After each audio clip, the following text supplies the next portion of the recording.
Galera, iniciar mais um palco com a Faicon e eles vão falar de principalidade e hipersonalização, forjando relações duradouras e únicas para os seus clientes. E a primeira pessoa que eu quero chamar aqui é uma mulher forte, que é a Carolina Freudenberg. O nome já diz tudo, né, gente? Abre aspas, engenheira de produção com 12 anos em dados e tecnologia, especializada em produtos e negócios. Lidero vendas na Faicon Brasil Enterprise, gerenciando clientes estratégicos. Parabéns, Carol. Vou chamar aqui também o Palhares. Ele é superintendente executivo de cobrança de recuperação no Bradesco. Abre aspas. 25 anos refinando a arte de transformar desafios em oportunidades nos maiores bancos do Brasil. Fecha aspas. Vou chamar também o Seiji, executivo de crédito e risco no Banco BV. Abre aspas, transformando o setor financeiro através do melhor uso dos dados, criando soluções de créditos mais acessíveis e personalizadas. Parabéns, Seiji. E quem vai abrir o nosso painel, que é o Fábio Kruzik. Ele é da Faicon, abre aspas, líder com 20 anos de experiência no mercado financeiro, impulsionando decisões na Faicon, especialista em crédito e cobrança com formações em instituições renomadas em Oxford Meet. Parabéns, hein? Opa, deixa eu me posicionar. Tá todo mundo escutando bem? Ah, tá aqui. Bom, vou tirar uma fotinha aqui, né, Dirceu? Bom, agora o meu tempo já tá contou já o primeiro minuto, hein? Não valia isso. Bom, brincadeira, pessoal. Pessoal, eu vou falar um pouquinho aqui. A ideia é que eu traga um pouquinho Vou sentar aqui junto. Trago uma ideia aqui sobre principalidade e a ideia minha aqui, de alguma forma, é trazer também um pouco de uma provocação para vocês aí com um pequeno plano de ação, algumas ideias que eu acho que são interessantes e importantes nesse contexto, tá? No painel anterior da PG aqui, falaram exatamente de alguma forma aqui desse timeline que eu estou comentando aqui, que é trazer uma visão de lá atrás, talvez mais de um século atrás, a gente tinha aqui uma relação muito forte com o consumidor direta, né, um a um, onde tinha ali o micro artesão, o empreendedor e tal, que conhecia o cliente, oferecia algo direto para ele e entregava especificamente algo que o cliente estava pedindo e naturalmente ele tinha essa principalidade, né, na hora que a gente tem uma visão de principalidade. E isso foi evoluindo, aí teve uma evolução mais de produção em massa, teve uma evolução aqui de marketing segmentado, né, a gente tinha produção em massa, a gente conseguir segmentar um pouco e oferecer para os clientes algo que fazia sentido para grupos específicos. Depois disso, uma era de informação e o consumidor mais empoderado, com ferramentas mais de CRM, capturando mais dados, tendo uma percepção maior de como oferecer algo específico para grupos menores. Depois, crescimento de mídias sociais e Big Tech, que isso, na verdade, talvez a gente tinha mais informação do que a gente conseguiria trabalhar, na verdade, né? Mais informação do que a gente conseguiria efetivamente ter uma noção clara. E agora, essa parte de inteligência artificial, uma visão forte de otimização, também vou trazer esse tema, e essa questão de principalidade, né? Essa questão de foco no cliente, essa questão da relação que a gente tem com o nosso cliente. E depois eu vou trazer no último slide o que eu enxergo um pouco do futuro. Né? Não?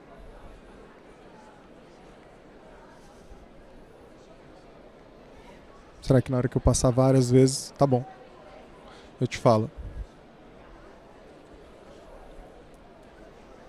Problemas técnicos aqui. Bom, eu vou continuar aqui sem os slides especificamente, mas na hora que for voltar para os slides eu entro de novo. Então assim, no final, o que a gente tem aqui na cabeça é uma visão de um background de necessidade de ter algo específico para os nossos clientes. Então, a gente tem aqui uma necessidade de ter uma experiência interessante, direta, única para os nossos clientes. A gente tem a necessidade de entender ele e oferecer algo que ele precisa. E se a gente quer impulsionar a principalidade, né, se a gente quer realmente ter essa relação com o nosso cliente, a gente precisa fazer isso para que a gente tenha lealdade do cliente, para que a gente tenha retenção desse cliente, naturalmente a gente tenha mais resultados com o cliente. Próximo slide. E a ideia aqui também é trazer uma visão de que se eventualmente a gente não tiver isso, Aqui são alguns números de inúmeros que a gente tem, né, de pesquisas que mostram um pouco de um impacto, uma vez que a gente não consegue ter essa principalidade ou que a gente não consegue ter algo específico para os nossos clientes.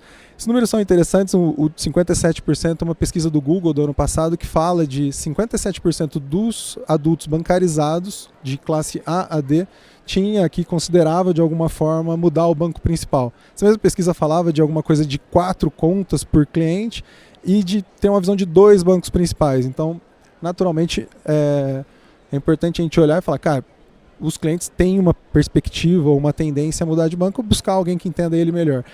Saindo dessa perspectiva especificamente da indústria financeira, indo para algo um pouco mais abrangente, tinha uma pesquisa de 2021 ou 2022, falava de 75% das marcas poderiam desaparecer e seriam facilmente substituídas. Então, também aqui uma visão de, cara, nem sempre a gente é tão forte assim, nem sempre a gente tem uma relação tão grande ou tão direta com o nosso cliente, então a gente precisa continuar tratando ele muito bem continuamente. E a terceira é uma visão mais geracional, onde a gente olha a geração Z no Reino Unido, tendo 30% deles com uma intenção de trocar de banco principal. E essa mesma pesquisa, essa daqui é de 2023, essa mesma pesquisa foi feita em 2019, onde mostrava 15% tendo essa intenção. Então isso também crescendo, gerações novas demandando mais, buscando mais. Até a gente brinca, a geração Z deveria ser a geração D, de demandante, né? Então tem essa visão aqui, é importante também olhar para isso, para novas e não ter esse impacto junto com a gente.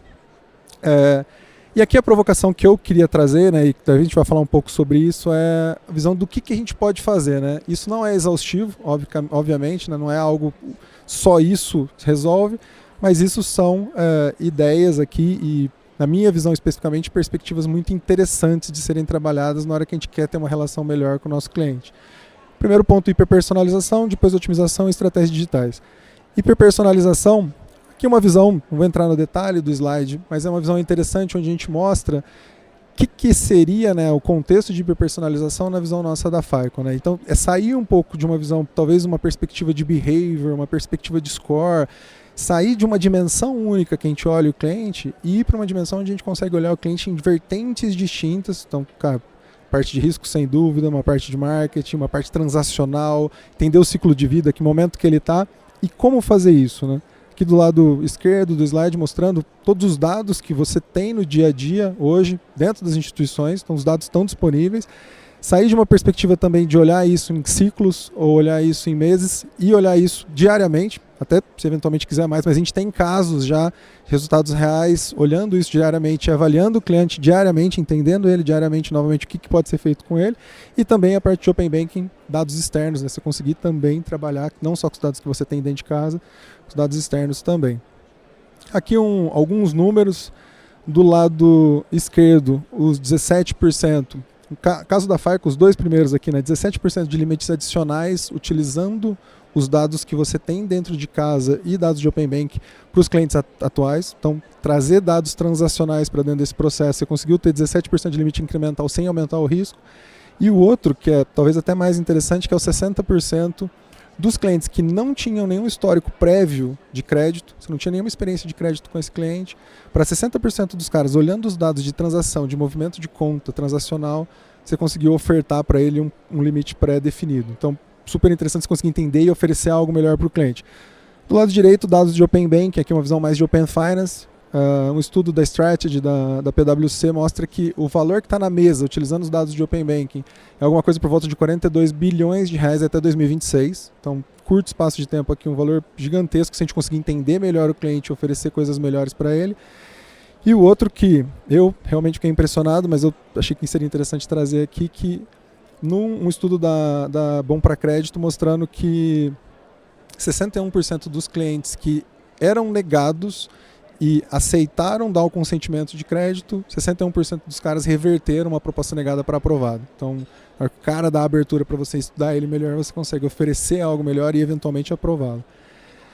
Otimização, não vou entrar muito em detalhe aqui, mas é um processo matemático que eu entendo isso meio que como uma fronteira da evolução, né? Você conseguir maximizar ou minimizar algo olhando as restrições que você tem e em vez de você ter, por exemplo, 5, 10, 20, 100 cenários que você eventualmente consegue fazer isso manualmente, você vai para milhares de cenários e você consegue otimizar o processo e definir eventualmente o que você quer fazer para aquele cliente E daí você consegue ter essa principalidade, o que você consegue fazer para o portfólio como um todo. Então eu quero maximizar o lucro, quero minimizar a PDD, quero diminuir ou minimizar o custo. O que você quer fazer? E aí qualquer parte do ciclo de crédito você consegue trazer esse processo de otimização. E estratégias digitais, aqui 4 grandes pontos aqui que eu acho super interessantes, que é a parte de orquestração digital, você conseguir efetivamente o cara ter uma jornada, ele não ter simplesmente uma entrada no WhatsApp, daí depois uma outra validação no SMS, depois na ligação, ou se você falar várias vezes a ligação, você tem algo sequencial. Segundo ponto, bidirecional, não só algo que você consiga comunicar para o cliente, mas receber a resposta, trabalhar essa resposta e entender. E aí o próximo, que é um próximo evento que você vai fazer, seja baseado nessa interação anterior, que também é muito difícil de ser feito, e, obviamente, na hora que você tem todos os dados desse processo, você fazer um feedback para estruturar e gerar de novo toda a interface de comunicação com o seu cliente. E o último slide, que é para mim o último ali da timeline, que é o futuro. Para que a gente possa ser principal, a gente precisa ter uma visão claramente centrada no cliente, com 2 pontos extras que eu acho que hoje já existe, mas hoje é uma pitada ainda e a gente está evoluindo nesse sentido, que é ser ético também, e ético num sentido na hora que a gente utiliza a inteligência artificial, a gente oferece algo para o cliente, e também financeiramente inclusivo, né? Trazer cada vez mais gente para dentro do processo financeiro. E aí eu acabo e passo para a Carol para o nosso debate. Obrigado. Muito obrigada, Kruzik. Obrigada por ter trazido tantos insights importantes sobre o tema. Muita coisa em pouco tempo. Muita coisa em pouco tempo, mas você se superou. Foi incrível. Muito obrigado. Palhares, Seiji, mais uma vez, muito obrigada por estarem aqui com a gente para poder discutir um tema que é tão importante, que é principalidade. E para a gente poder começar, eu gostaria de ouvir um pouco de vocês. O que é, do ponto de vista de vocês, essa principalidade? No mercado financeiro tão digitalizado, tão competitivo, como que as instituições financeiras estão se movimentando para serem o principal banco dos seus clientes? Existe uma preocupação genuína sobre o tema? Qual que é o ponto de vista de vocês? Boa tarde, pessoal. Prazer aqui estar nesse painel com vocês. Kruzik trouxe uns temas interessantes. Esses dados, principalmente, né?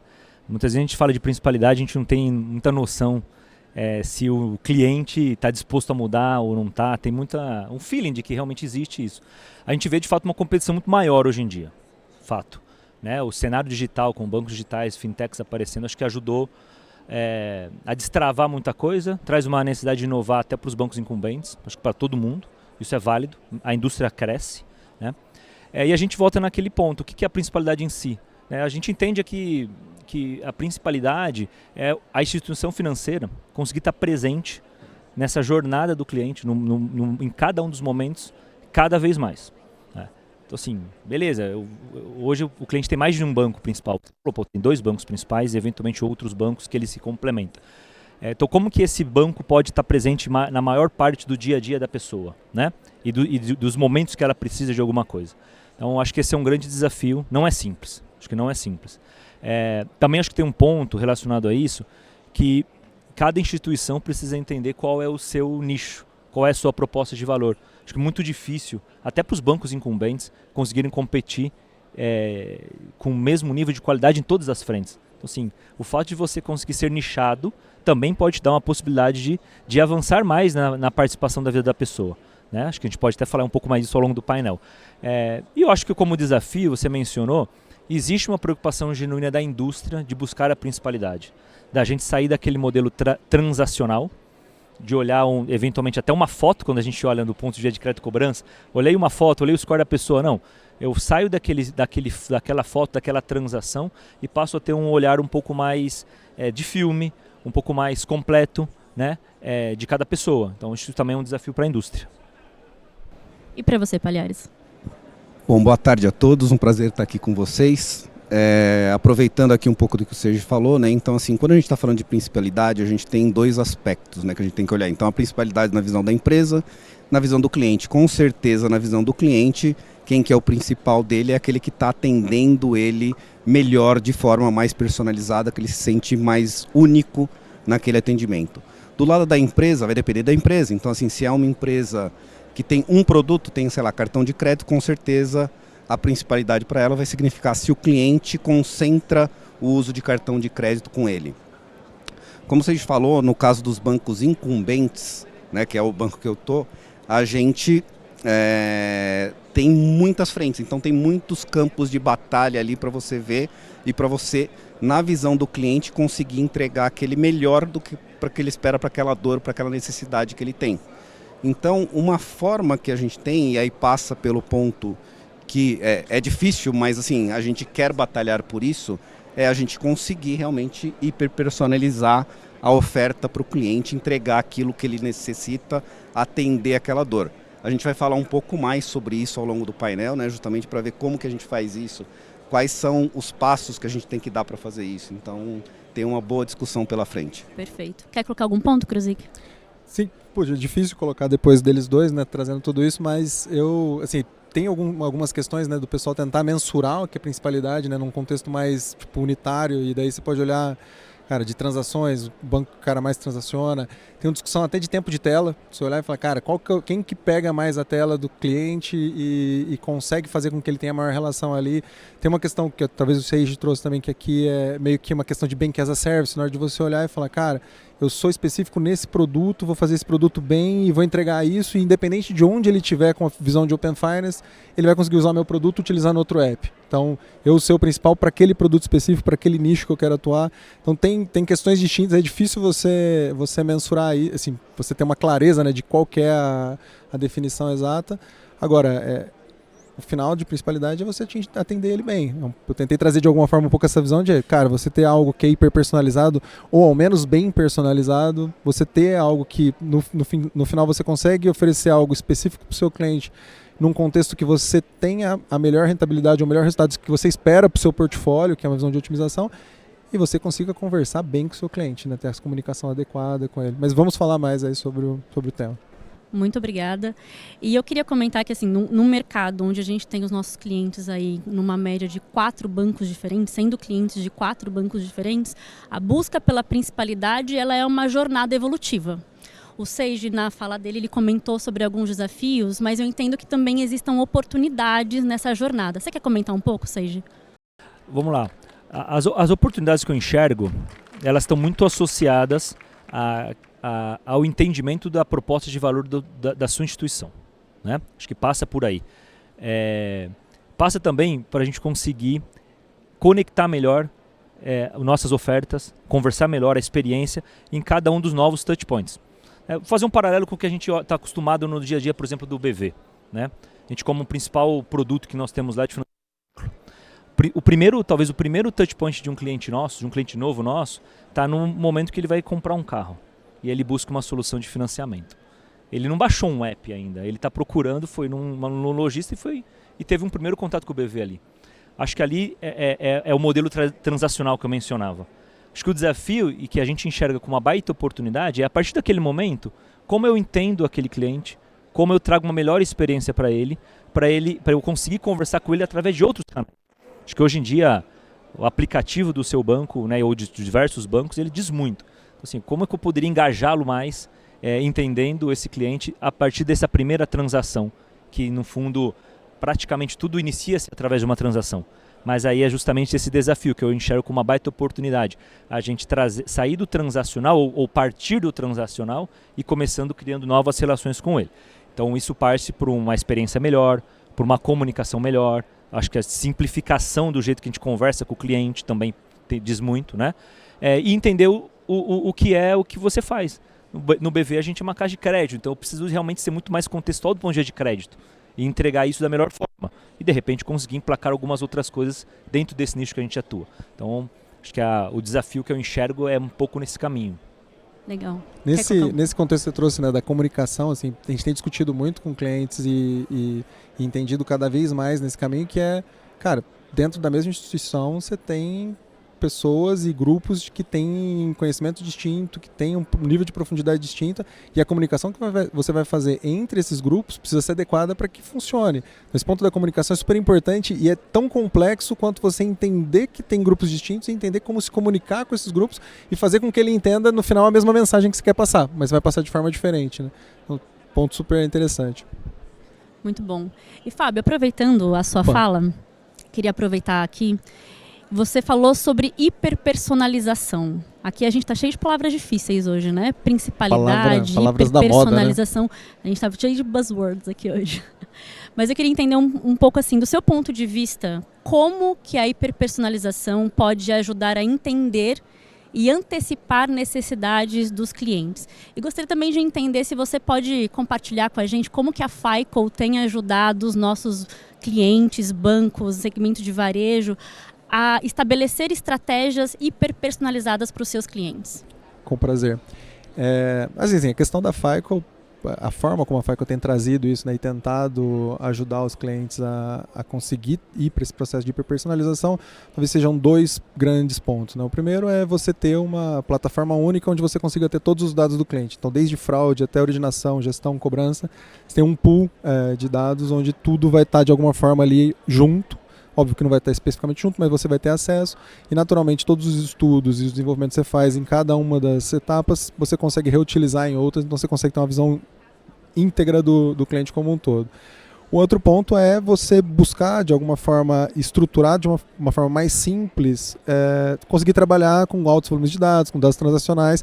E daí, assim, um pouco do que eu mostrei, 2 números ali, né, de um caso da Oceania que, poxa, é super interessante, de 2 bancos que trabalham com dados transacionais. E um caso que está ali dentro também nesse processo, que é o pessoal conseguir antecipar uma eventual inadimplência de um cliente em 18 meses. Aí você fala, cara, como é que eu vou antecipar uma inadimplência em 18 meses? Isso é quase uma insanidade, né? Uma loucura. E quais foram os 2 pontos que o pessoal trouxe, né? Se eu falar agora parece até simples, né? O primeiro é que você consegue, olhando os dados transacionais do cara, você consegue saber se ele parou de ter a renda principal dele. Então, deixar de ter essa renda principal já faz com que o cara tenha um eventual problema. O segundo, esses 18 meses é na média, né? O segundo é que as pessoas nesse país da Oceania tinham, em média, problemas 18 meses após ficarem desempregados. Então, para gastar a reserva do cara inteira, levava alguma coisa por volta de 18 meses. Então, poxa, 18 meses antes eu consigo já começar a trabalhar com o cliente, já começar a entender, já começar a oferecer algo diferente para ele. Óbvio que 18 meses de antecedência não vai oferecer nada de cobrança para o cara, mas você já consegue ter uma perspectiva de trabalhar ele de forma diferente, de uma forma muito mais ajustada para a necessidade dele, que você já sabe que o futuro tem grandes chances de acontecer. Então, assim, esse é uma antecipação muito grande, mas assim, tem casos pequenos também de você conseguir ter sinais do cliente, eventualmente ele começar a ter alguma ajuda governamental, algum auxílio. Se o cara começar a jogar o jogo do tigrinho, também você vai saber que tem algum problema envolvido. Então, tem algumas coisas que já sinalizam, e isso é verdade, não é brincadeira, o jogo de tigrinho é brincadeira, mas jogos de azar era uma sinalização de eventual problema para o cara no futuro. Então você consegue olhar os dados transacionais dia a dia e antecipar muito, e antecipar o ciclo, tá? Estou falando aqui de 18 meses, mas você antecipa, por exemplo, você não precisa ficar até o final do mês para ter uma visão, ou até o final do ciclo do cliente para ter aquela visão. Você já consegue trabalhar ele e, naturalmente, quem chega primeiro e quem consegue oferecer algo melhor para o cliente, provavelmente vai ter um resultado melhor. Super obrigada pela sua pontuação. Queria voltar agora para o Palhares.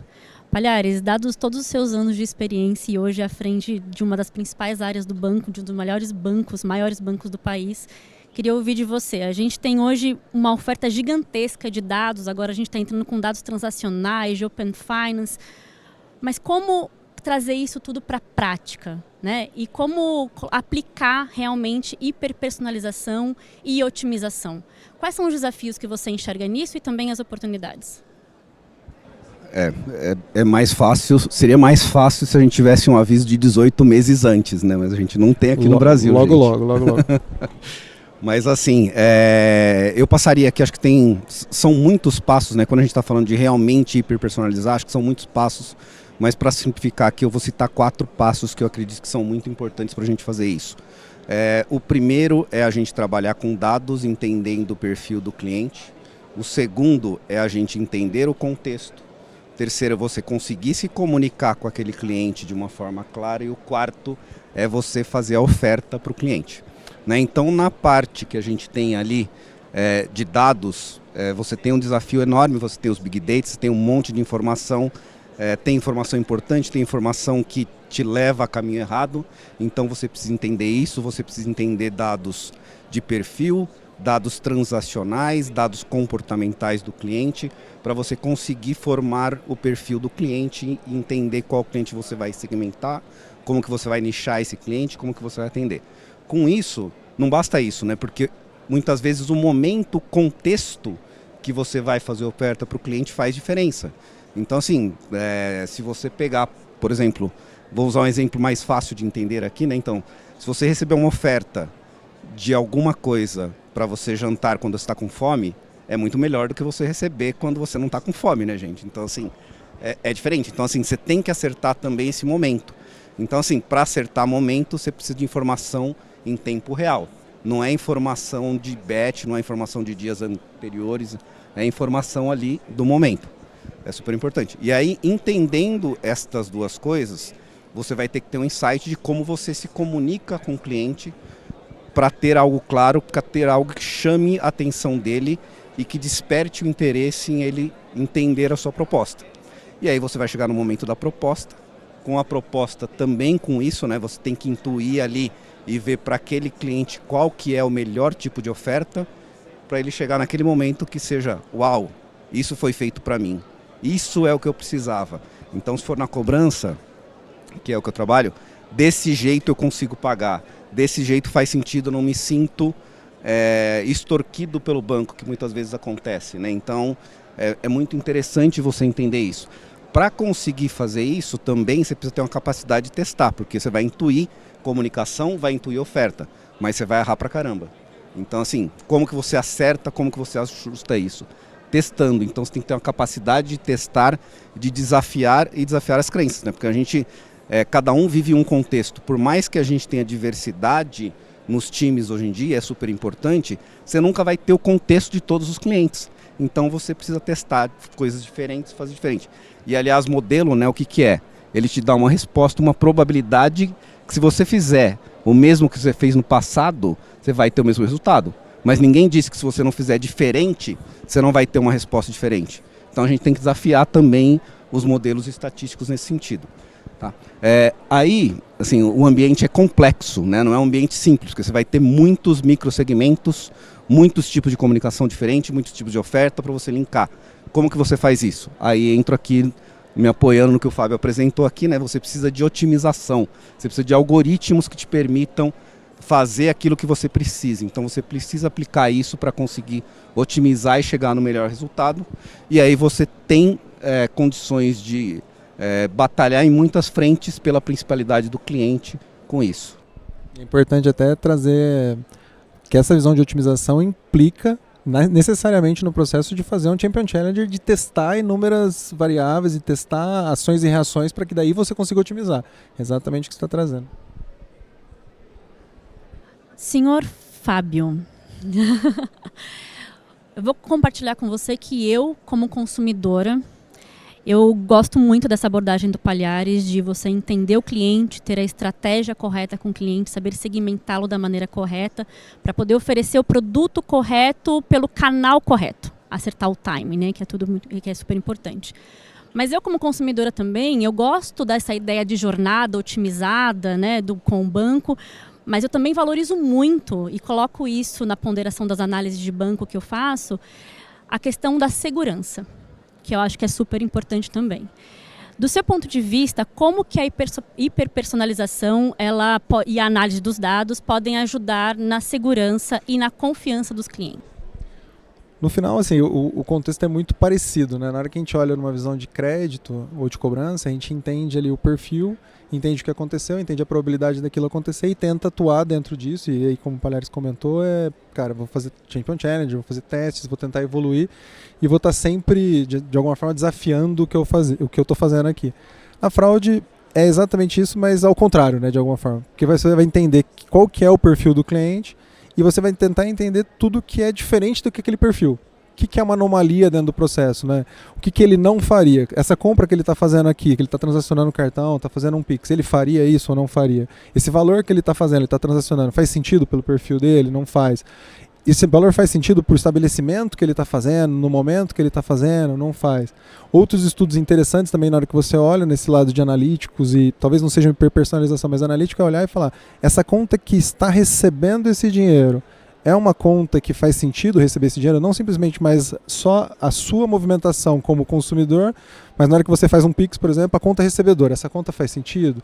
Essa conta recebe esse tipo de valor? E entender o processo como um todo e olhar os dados, né? Entender o comportamento do cliente, ver, entender anomalias e se comunicar com ele, né? Uma coisa é você negar, outra coisa é você negar e tentar falar com ele. E aí você consegue falar com ele de uma forma manual, de alguma forma, ou de uma forma automática também.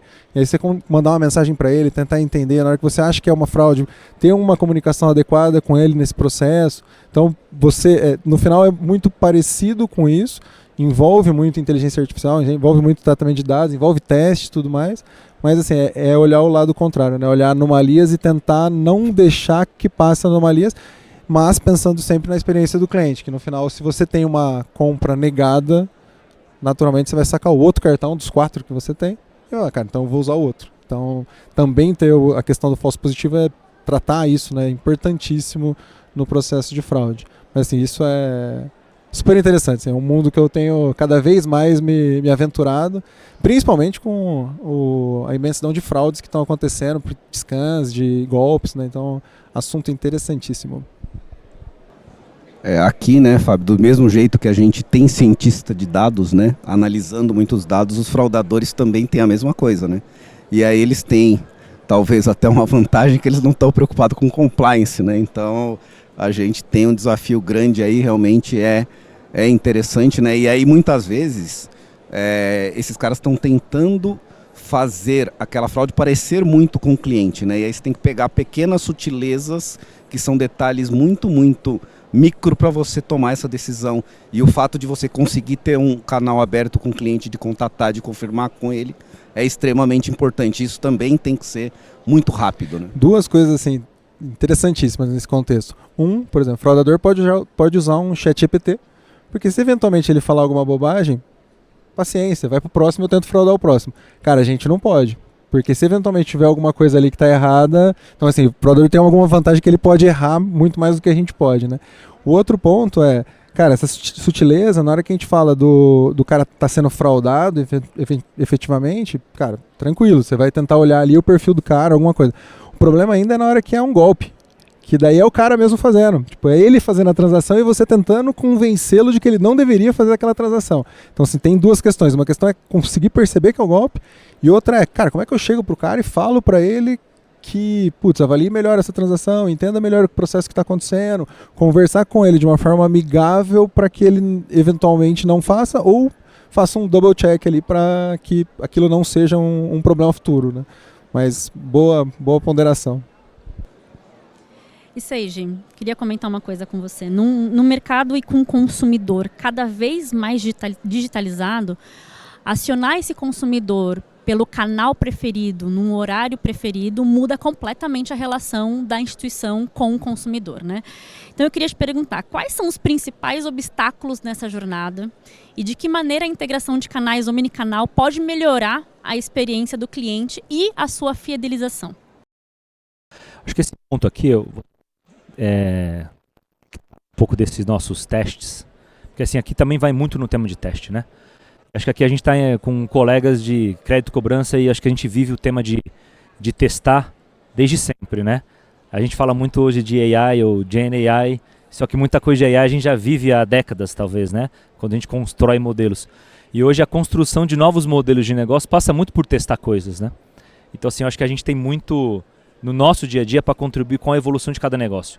Seja no banco como o BV, que é uma casa de crédito, mas qualquer outra instituição passa muito por testar coisas, né? Eu acho que a evolução do jeito de conversar com o cliente, no tema de omnicanalidade, também é muito isso. A gente precisa conseguir testar, mas estando do outro lado.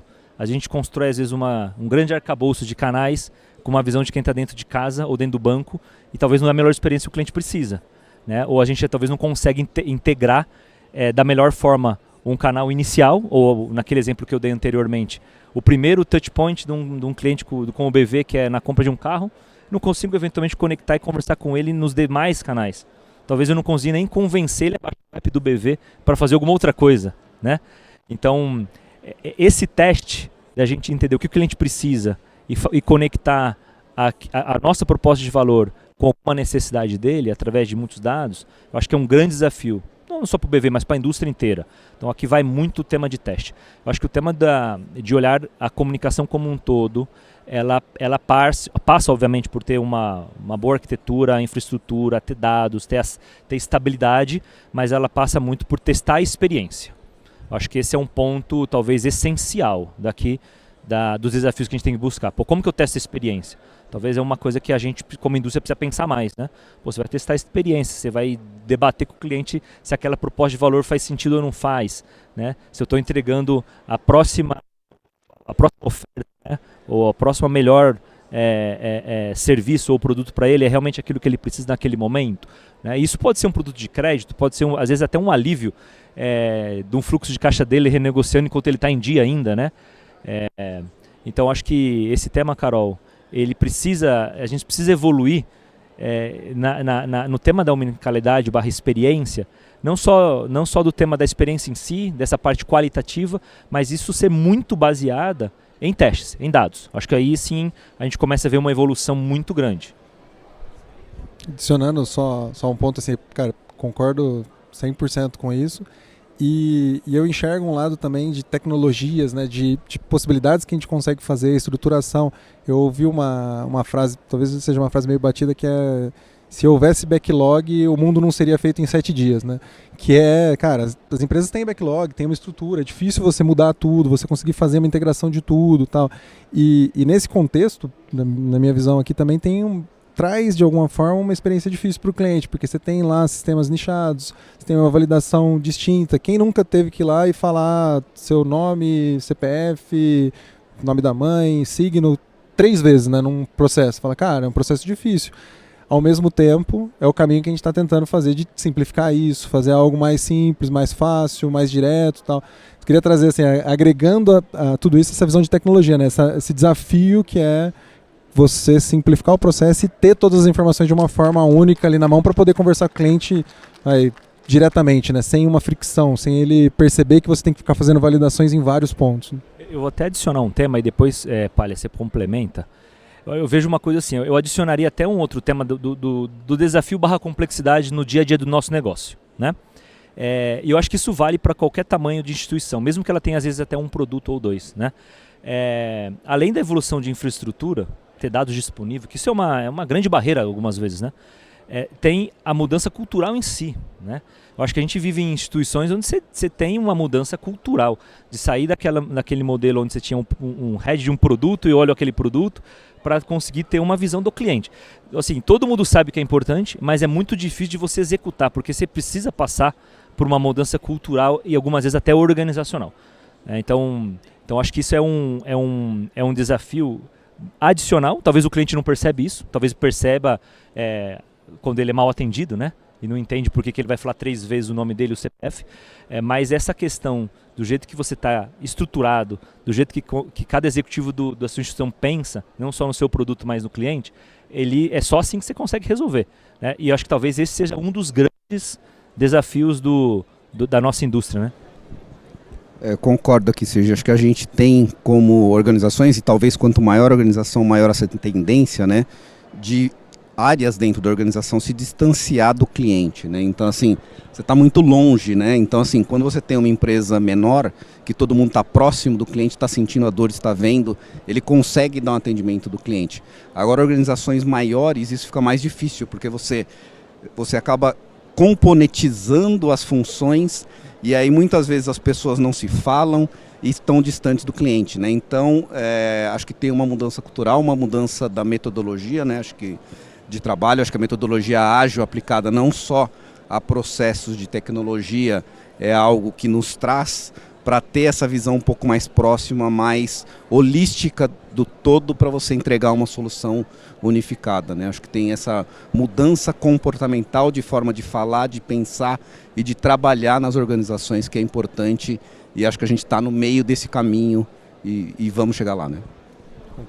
Concordo e me faz pensar no dilema, né, de ser especialista em algo específico e daí ser uma empresa pequena que é especialista naquele nicho, ou ser uma empresa maior que vou atender tudo, mas uma quantidade gigantesca de desafios aí no processo como um todo. Principalidade é um tema tão complexo e com tantos aspectos que a gente podia ficar aqui a noite inteira conversando, só pedir um vinho aqui e a gente podia conversar mais um monte sobre isso. Mas, como a Marcela diz, eu tenho mais 7 minutos, então eu vou fazer a pergunta de 6 fechamento agora. aqui. 6 agora? Eu vou fazer a pergunta de fechamento e essa eu vou até pegar meu bloco de notas aqui, porque eu preciso registrar isso. Queria escutar de vocês, para a gente poder concluir, como que vocês veem o futuro de estratégias centradas no cliente nos próximos 5, 10 anos. E o que as empresas precisariam fazer hoje para poderem se tornar a escolha principal dos clientes no futuro? Quem quer começar aí?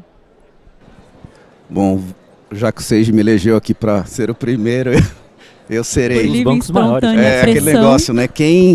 Quem o voluntário dá um passo à frente e todo mundo deu um passo para trás, eu fiquei, mas tudo Os bem. incumbentes começam.